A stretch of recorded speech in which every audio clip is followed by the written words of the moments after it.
Most people don't realize this one truth. You were literally born to create. I'm not saying you have to become Picasso or drop the next Grammy Award-winning album, but if you're not creating something, a video, a song, a post, even just an idea, you're holding back the very thing that makes you human.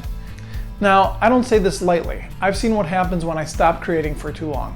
I feel restless, stuck, like I'm living at 70% instead of 100%. But when I do create, when I sit at the piano or film a video, suddenly life feels electric once again. So in this video, I want to unpack 3 things. Why you and I are wired to create, how my band went from just documenting performances to creating videos that now have millions of views, and finally, the one habit that will make your creativity explode. Okay, let's get into it. Whether you come at this from faith or evolution, the conclusion is the same. Humans are wired for creativity.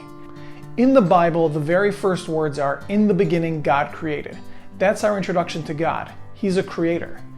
And if we're made in His image, then creating is in our DNA. Not a Bible person? Okay, let's talk evolution.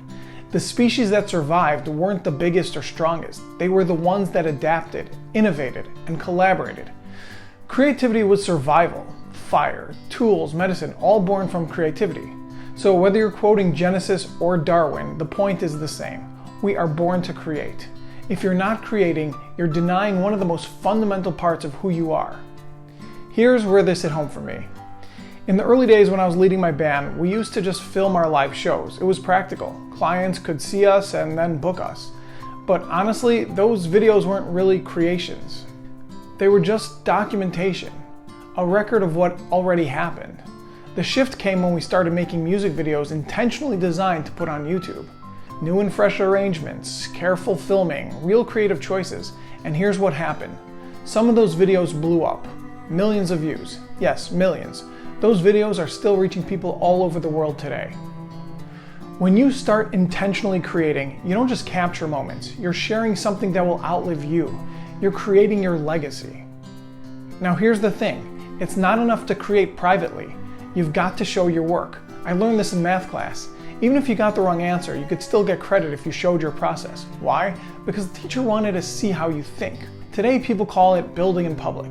You don't need perfection before you share. Share the sketch, the draft, the behind the scenes. Because when you show your work, you show your humanity. When you share your work, even imperfectly, you give others permission to do the same. Your courage creates space for someone else's courage. Your voice helps unlock someone else's voice. That's how creation ripples outward, multiplying far beyond what you might expect. Of course, creating also means putting yourself out there and being vulnerable. It means risking criticism, rejection, or even indifference. Not everyone will resonate with what you make.